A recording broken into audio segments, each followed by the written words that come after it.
Hey guys, hello and welcome to Total Health with Dr. Nick, where my purpose is to inspire, empower, and motivate you to live longer, healthier, more abundant lives. And guys, like I said, the biggest questions I'm always getting lately is all about recipes, all about cooking. So as promised, I'm here to deliver. So today I've got a great recipe for you. In fact, it's very simple. You know, one of the things I hear about keto all the time is that it's complicated, it's too difficult. How do I do this? How do I meal plan? Well, what I'm going to show you today is extremely simple, because you guys know the saying, right? KISS, keep it simple, stupid. Well, I would never say that to my viewers, and I'm never saying it to you, so don't hear that. But what I want to say is keto is super simple, all right? Keto is super simple. So let's think of it that way. So I'm here to show you simple recipes, less complicated recipes, but more importantly, healthy recipes. I think too many recipes that I see on keto are way too overburdened with dairy and things like that. There's cheese and everything. And as I said, cheese is okay sometimes, but so many times people are just pouring it on their food. So we're going to keep this simple, right? Ready? Keto is super simple. All right. And guys, if you like the recipe, if you like what we talk about on our channel, make sure that you please like, share, comment, and more importantly, subscribe. Click that little notification bell so that way you get all the notifications every time we post a video. All right, so what we're going to make today is grilled chicken, Italian style, with garlic and parsley, olive oil, lemon juice. We're going to make roasted in the pan Brussels sprouts, and we're going to make faux-tatoes. That may be completely new to some of you, faux-tatoes, but they are cauliflower mashed potatoes. And I promise you that when you try them, you're going to be shocked. You're going to think to yourself, there's no way this could be cauliflower. In fact, this isn't really mashed potatoes. Trust me, it's going to be amazing, all right? So let's go ahead and get started. I'm going to go outside and get the grill going. Come on out here. Okay, so what I'm going to do is fire up my Kamado Joe grill. Guys, I love this grill. If you ever get a chance, an opportunity to buy one of these, they're a fantastic grill. Keeps the food really moist, keeps it just delicious, got a great flavor, especially if you add any kind of mesquite wood to it, hickory wood, cherry, oak, anything. It's going to make it taste even better. If not, use your grill at home. Use your pan at home. You can pan sear it. You can cook it in the oven. You can cook it on your stove. Any way you like. I just happen to like doing it out here. So I'm going to fire this bad boy up, and we're going to get cooking here.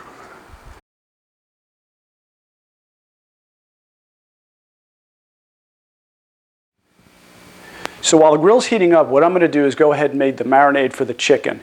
What this is going to consist of is lemon juice, garlic, parsley, salt, pepper, and olive oil. You can make it any way you like. If you want to give it a little bit of Greek flair, you can use oregano, you can use thyme, you can use rosemary. I like to use rosemary a lot in the fall and in the winter because it's got a nice kind of fall, earthy kind of taste, but I'm just going to use parsley today. So what I'm going to go ahead and do I want to give the parsley a nice coarse chop, not too much. I don't want to have it to where it's too minced up. And then what I'm going to do is I'm going to add this to the olive oil. I've already got the olive oil in a bowl over here. And then what I'm going to do is add my lemon juice.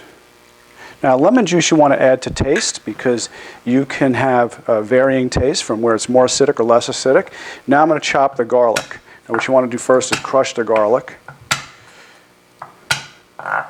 Get that nice minced up nice and fine.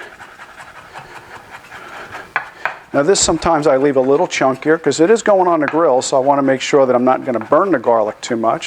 And sometimes if it's too small and too minced up, you're going to end up burning it. So I might leave this a little bit more on the chunky side. So add that to my marinade.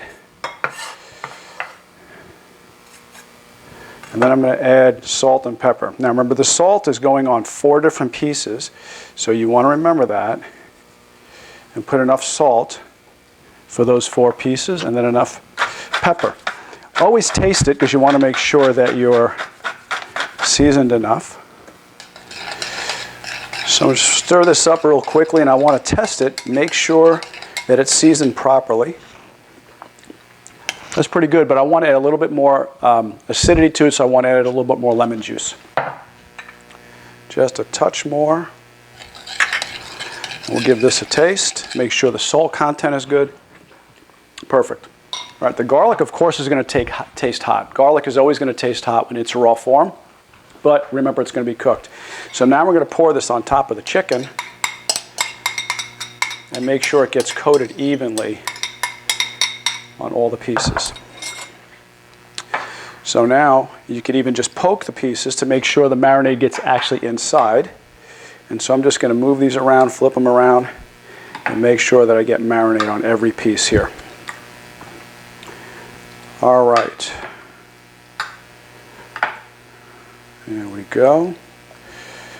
And I'm going to end up brushing this on the chicken anyway, so even if it doesn't get on every single inch of every piece, it's going to be okay, because it's going to get brushed on while it's on the grill.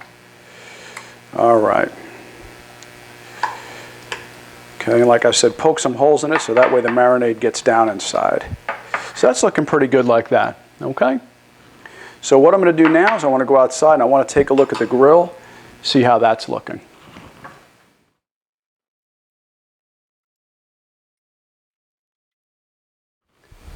Okay, so what I want to start now is the potatoes, or the cauliflower mashed potatoes. So this is going to consist of cauliflower, salt, pepper, butter, and if you want to make it a little bit more liquidy, depending on how much of the steaming you do with the cauliflower, you may want to add a little more, a little bit less milk, almond milk. You could add coconut milk, whatever you choose. I sometimes don't add any kind of milk because I want to keep it as rich and as thick as possible. So what I've done is I've already started boiling water here. I'm simply going to take the cauliflower, add this to it. And what I did is I cut the cauliflower fairly thin. So as you can see, it's pretty thin there. And really, I just want to be able to saturate it and get as much water in there quickly as possible.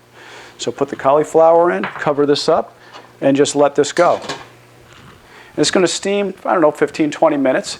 You want to check it with a fork to make sure it's fork tender, just like you would with any kind of potato. So when you make mashed potatoes, you know how to test that. So you're going to do the same thing with this here. Once this is done, we'll start adding the ingredients to it in a KitchenAid food processor, and it's going to be done really quick and really easy. Okay, so I've got the grill nice and hot. It's at about 400 degrees. Sometimes I go between 400 to 500, depending on the thickness of the chicken breast, but this time I'm going to stop at about 400. So I'm going to go ahead and get the breasts on the grill here, and we're going to get these things going.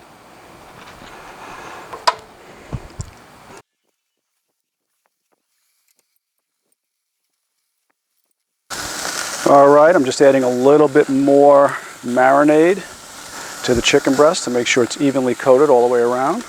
Of course, because of the oil, it's going to flare up a little bit, but that's okay. Close this. So as you can see from the smoke, I'm really cooking out here. So we're going to give this a little bit of time, probably a couple minutes per side. I'm going to test it either with a thermometer, or I'll be able to check also too just by pressing on it, and I'll teach you how to do that in a little bit to see how firm the meat is and let you know if it's done or not. All right, let's go inside and check on the Brussels sprouts and the cauliflower. All right, so I'm going to check on the cauliflower to see if it's getting fork tender yet. And that's done. That took at least maybe 10-15 minutes at the most, so that's finished there. So we're going to go ahead and get this turned off. Don't want it cooking anymore. I'm going to go ahead and put this in the food processor so that way we can get it into a nice mixture. Okay, so the chicken should be done now, so what I'm going to do is check it, and I'll show you how I do that. So basically what you want to do is you want to poke at it. And what I was taught when I used to work in the restaurant business was that if you squeeze your thumb really tightly right here, super tight, and press on it, that's what well done should feel like. If you don't put any pressure into it and you press on it, that's rare. So anything in between, that's either rare, medium rare, well, or well done. So you want to use that as a measure. Now, of course, you don't want your chicken medium rare or rare. You want it well. So you want to be able to squeeze it and have that same kind of pressure. That's if you don't have a thermometer. Otherwise, you can stick a thermometer in it and check it. You want poultry to be about 165 to 170 degrees. So let's take a look at this. And this is looking beautiful, so we're just going to go ahead and take these off, and you can see the herbs are nice. They're not overcooked because I put herbs on at the end also. So get this chicken off, and there you go. Looking beautiful. There you have it. You see that? Perfect. All right, let's close the grill down. So we're going to go ahead and get the cauliflower mashed potatoes going. And like I said, these are amazing. You're not even going to be able to tell the difference between this and real mashed potatoes. Your guests will be amazed. So anyway, we're going to go ahead and put the cauliflower in the food processor.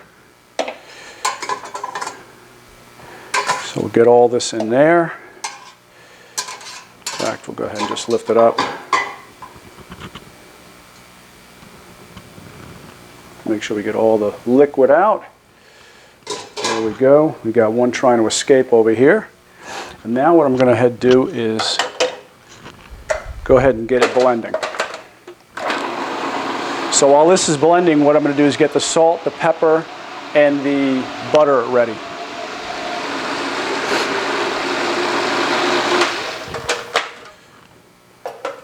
I'm just going to check on it now.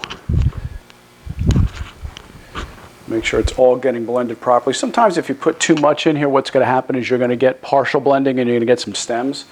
So go ahead and don't overdo it. Otherwise, you're going to get too much stems in there.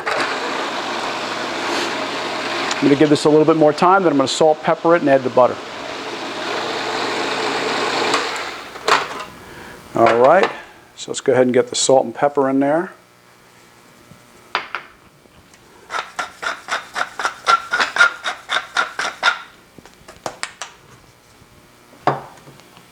And a chunk of butter. A little bit more. Can't get keto enough, right? Oh, butter's always good.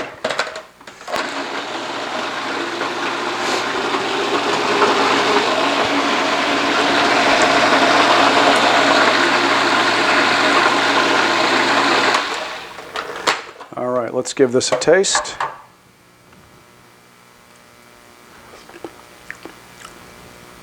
Wow, I nailed it the first time. A lot of times I have to add more salt, more pepper, a little bit more butter. But this is perfect this time. I'm just going to give the butter a little bit more time to melt. Give it another quick stir.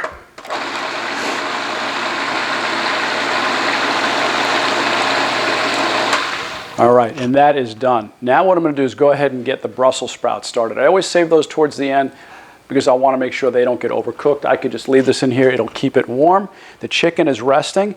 I do a lot of these once I take the chicken or the steak off the grill because what you want to let it do is rest a little bit. So I leave it on a plate and I put some tin foil over it.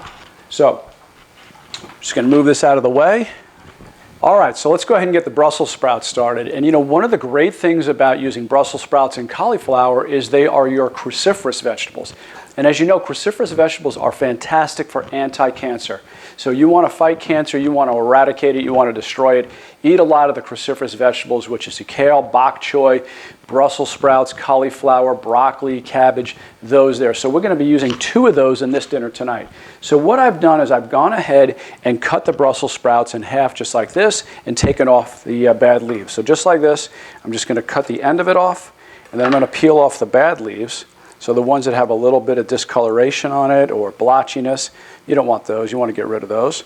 And then all I'm going to do is simply cut it in half. Be careful not to cut your fingers and put it right in there like that. So that's all I've done, because what I find is a lot of people who say they don't like Brussels sprouts is because they season them improperly or they leave them whole and you can't get any flavor inside. Or what they do is they just put it in the oven and cook the you-know-what out of it. And I apologize if I'm insulting anybody with that. But you overcook it. And I want the Brussels sprouts to have a little bit of a golden brown color on it, but yet still be al dente, as we say in Italian, which means to the tooth, which means it's still got some bite, it's still got some firmness in it. So I've gone ahead and heated up the pan here. This time I'm going to use avocado oil because I'm going to cook at a little higher heat. Some avocado oil going. And just go ahead and get the Brussels sprouts in there. And you're going to start to hear them sizzling right away. And then what I'm going to do is I'm going to prepare my garlic. I'm going to be using in this recipe salt, pepper, garlic, and a little bit of chicken stock, or you can use bone broth. Either way, bone broth, of course, is going to be better, but I only have chicken stock today, so we're just going to use that. So I'm just going to flip this around, get these so that they're coated in the oil, and at the same time, hopefully, we're really cooking. You see that pop up? And what we're going to do is look to see if we can get them golden brown on the flat side. And a lot of times what I do is I just turn them over in advance so that way they're always flat side down. So I'm going to do that right now. My family thinks I have hands of asbestos sometimes, the way I can cook with my hands and turn things over, but it's okay. Not too hot yet. All right. So we're going to let these sit face side down. And while that's cooking, what I'm going to do is I'm going to put the garlic in this. This is fantastic. If you guys like thin shaved garlic, which I do because it tastes so good, and at the same time, you don't want to sit there and chop it up yourself. Pampered Chef makes a really good garlic slicer. This is basically, it almost looks like a pencil sharpener. And you just take the garlic, you put it whole cloves down inside, just like that. And then you close it. And all you're going to do is, as you're pressing down, turn it. And it's going to shave the garlic right away. So I'm just letting this sit like this. What I'm going to do while it's in the pan is I'm going to salt and pepper it.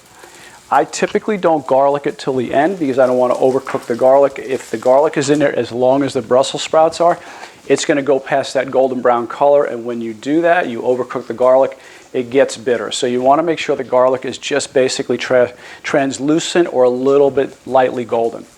So a little pepper in here. All right, give that a little more time. And sometimes, you know, I'll add a little more oil if I feel like it needs a little touch more, if it looks a little dry.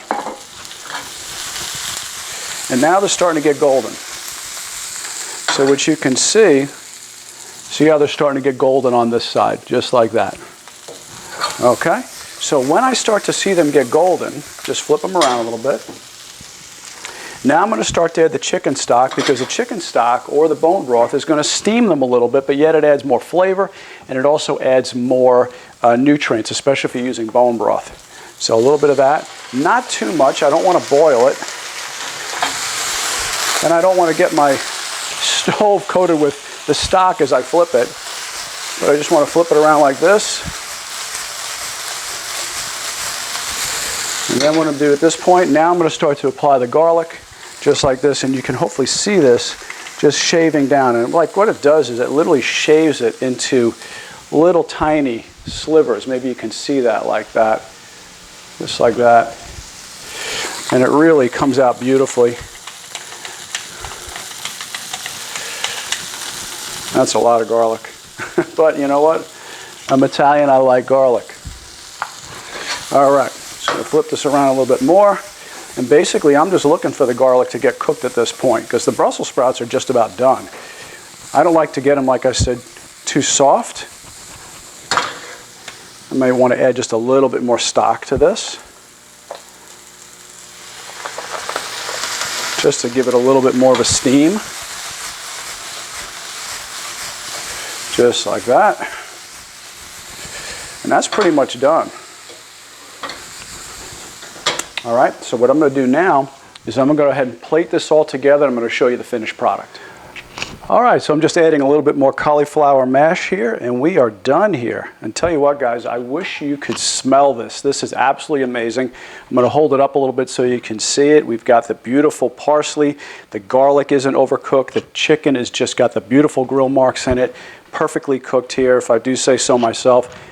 Garlic on top of the Brussels sprouts, caramelized, not too much. You want them to be al dente, where they have a little bit of that bite, a little bit of firmness.